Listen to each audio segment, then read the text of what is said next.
ఇది కోవా అండి, ఇవి పాలు. దీంట్లో మేము వేసుకుంటున్నాము. వేడి పాలలో ఇలా కోవా వేసుకున్నాం కదా, ఇది పక్కన పెట్టుకోవాలి ఇలా కలుపుకొని. ఇప్పుడు తోడుకు కొంచెం పెరుగు వేసుకోండి.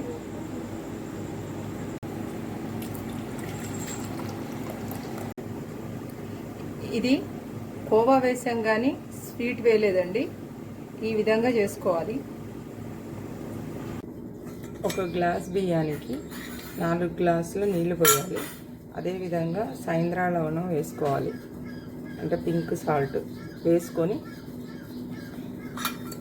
ఇప్పుడు కుక్కర్ ఆన్ చేసుకోవాలి. ఇది మెత్తటి అన్నం అండి, మేము గుజ్జన్నం అంటాం దీన్ని. ఈ విధంగా చేసుకోవాలి. ఇదిగోండి గట్ట పెరుగు, ఎంత కావాలో అంత వేసుకోవాలి. ఇది గడ్డ పెరుగు వేసుకున్నాం కదండి, ఇలా అయిపోయింది. దీన్ని మేము ఇందులో తీసి పెట్టుకుంటాం. ఇది మేము గుజ్జన్నం అంటామండి, ప్రతి సంవత్సరం ఇలాగే తింటాము. ఇట్లా ఉండాలి. ప్రతిరోజు 2 ముద్దలు భోజనం తర్వాత పప్పు అన్నం అన్నీ అయిన తర్వాత తినండి, చాలా బాగుంటుంది. కడుపులో మంచిగా హాయిగా ఉంటుంది.